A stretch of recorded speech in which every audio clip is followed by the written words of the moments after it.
నమస్తే, welcome to Prabhat news. నేడు మనం భారతదేశ మాజీ ఉప ప్రధాని బాబు జగ్జీవన్ రామ్ 118వ జయంతిని నిర్వహించుకుంటున్నాం. జీవితమంతా ఆత్మగౌరవం కోసం పోరాట బాటలో సాగిన బాబూజీ జగ్జీవన్ రామ్ దేశ రక్షణ కోసం, ఆహార సంరక్షణ కోసం అవిశ్రాంతంగా కృషి చేశారు. ఆత్మగౌరవమే ఆలంబనగా ముందుకు సాగారు. చిన్నతరంలోనే తల్లిదండ్రులను కోల్పోయినప్పటికీ పట్టుదలతో తన విద్యాభ్యాసాన్ని కొనసాగించారు. మెట్రిక్యులేషన్ పరీక్షలో మొదటి స్థానంలో నిలిచారు. కలకత్తా బెనారస్ యూనివర్సిటీ నుంచి 1931లో బీఎస్సీ పట్టా పొందారు. చిన్నతనంలోనే కుల వివక్షతను ఎదుర్కొన్నారు. 1925లో పాఠశాల విద్యా స్థాయిలోనే అక్కడ ఏర్పాటు చేసిన 2 మంచినీటి కుండల పద్ధతిని నిరసించారు. మంచినీటి కుండలను సైతం పగలగొట్టారు. 1908 ఏప్రిల్ 5వ తేదీన బీహార్లోని ఆర్హా ప్రాంతంలోని చాంద్వా గ్రామంలో జన్మించిన జగ్జీవన్ రామ్ తన 17 ఏళ్ల వయసు నుంచే సమాజాన్ని అధ్యయనం చేస్తూ వచ్చారు. సాధ్యమైనంత వరకు బడుగు బలహీన వర్గాల కోసం తప్పించారు. 1935లో రూరల్ లేబర్ మూవ్మెంట్ ప్రారంభించారు. అనంతరం ఆల్ ఇండియా డిప్రెస్డ్ క్లాసెస్ సంస్థను ప్రారంభించి బహుజన సమాజం కోసం కృషి చేస్తూ వచ్చారు. ఈ నేపథ్యంలోనే 1942లో బీహార్ లెజిస్లేటివ్ కౌన్సిలర్కు ఎన్నుకోబడ్డారు. 1946 నుంచి 1950 వరకు నెహ్రూ ఆధ్వర్యంలో నడిచిన తాత్కాలిక ప్రభుత్వంలోనూ మంత్రిగా బాధ్యతలు నిర్వహించారు. అత్యంత పిన్న వయసున్న మంత్రిగా ఆయన రికార్డు నెలకొల్పారు. 1952లో తొలిసారిగా సహానాబాద్ సౌత్ నియోజకవర్గం నుంచి పార్లమెంటు సభ్యుడిగా గెలిచారు. ఆ తర్వాత 1962 నుంచి 1986 వరకు ససారం నియోజకవర్గం నుంచి పార్లమెంటు సభ్యుడిగా గెలుపొందుతూ వచ్చారు. 1967 నుంచి 1970 వరకు, 1974 నుంచి 1977 వరకు భారతదేశ వ్యవసాయ శాఖ మంత్రిగా 2 సార్లు బాధ్యతలు నిర్వహించారు.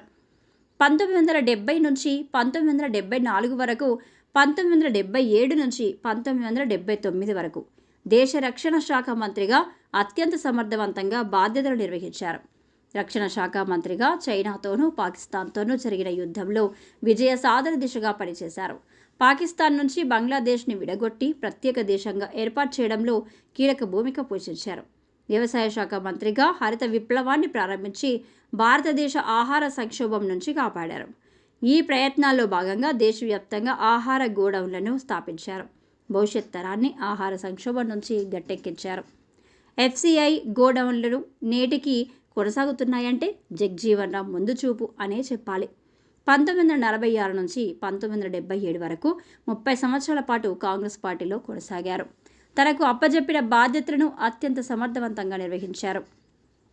బాబు జగ్జీవన్ రామ్ 118వ జయంతిని పురస్కరించుకొని ఏపీ రాష్ట్ర ముఖ్యమంత్రి నారా చంద్రబాబు నాయుడు తాడేపల్లిలో తన నివాసంలో ఆయన చిత్రపటానికి పూలమాలలు సమర్పించి ఘనంగా నివాళులర్పించారు.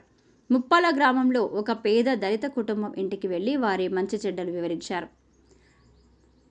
ప్రకాశం జిల్లాలో రాష్ట్ర సాంఘిక సంక్షేమ శాఖ మంత్రి డోలా శ్రీ బాల వీరాంజనేయ స్వామి జీవన్ రామ్కు నివాళులర్పించారు. జిల్లా కేంద్రమైన ఒంగోలులోని నెల్లూరు బస్టాండ్, అంబేద్కర్ భవన్ రోడ్డులో ఉన్న బాబు జగ్జీవన్ రామ్ 2 విగ్రహాలకు నివాళులు అర్పించారు. ఈ సందర్భంగా జరిగిన కార్యక్రమంలో జిల్లా కలెక్టర్ తమీం అన్సారియా, సంతనూతలపాడు శాసనసభ్యులు BN Vijay Kumar, joint collector Ronanki Gopalakrishna, Ongole నగర మేయర్ గండాడ సుజాత, డిఆర్ఓ చిన్న ఓబులేసు, సాంఘిక సంక్షేమ శాఖ డిడి లక్ష్మణనాయక్, వివిధ దళిత సంఘాలకు చెందిన నాయకులు ఉసూరుపాటి బ్రహ్మయ్య మాదిగ, నీలం నాగేంద్రరావు, బిల్లా చెన్నయ్య తదితరులు పాల్గొన్నారు. ఈరోజు బాబు జగ్జీవన్ రామ్ జయంతి, ఒక మహనీయుడి యొక్క జయంతి. ఏప్రిల్ నెలలో 3 పుట్టారు. ఒకరు బాబు జగ్జీవన్ రామ్ గారు, రెండోది రాజ్యాంగాన్ని రాసినటువంటి అంబేద్కర్ గారు, మూడోది మహాత్మా పూలే గారు. ఈ 3 కూడా ఒక సామాజిక మార్పుకు శ్రీకారం చుట్టినటువంటి చరిత్ర పురుషులు. అందుకనే ఈ రోజు నేను ఇక్కడ రావడం నా అదృష్టంగా భావిస్తున్నా. ఇప్పుడే మీరు చూశారు నేను ఒక ఇంటికి పోయాను. ఒక ఎస్సీ కుటుంబం ఇంటికి పోయి జగ్జీవన్ రామ్ స్ఫూర్తితో ఆ కుటుంబాలని ఏ విధంగా ఆర్థికంగా, రాజకీయంగా, సామాజికంగా పైకి తేవాలనో సంకల్పం చేయడానికి ఆ ఇంటికి వెళ్ళానని చెప్పి కూడా నేను మీకు తెలియజేస్తున్నా.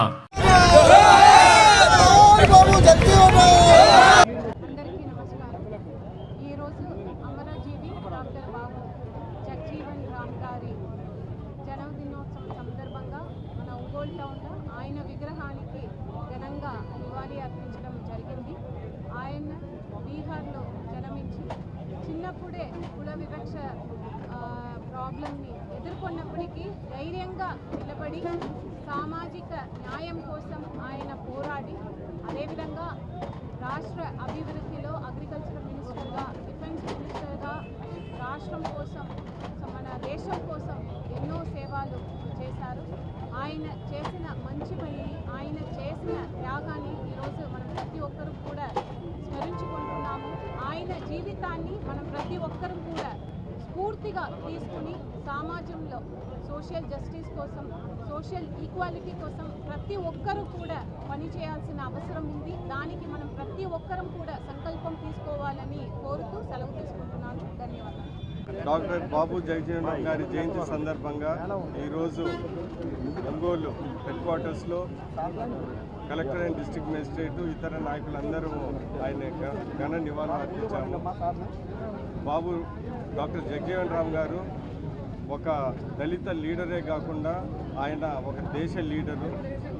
ఆయన ఎప్పుడో బిఏ చదువుకొని దాని తర్వాత ఇండియాకి ఫస్ట్ లా మినిస్టర్ అయ్యి అనేక portfolios, agriculture portfolio, telecom portfolio, దాని తర్వాత డిఫెన్స్ పోర్ట్ఫోలియో అన్నీ చేశారు.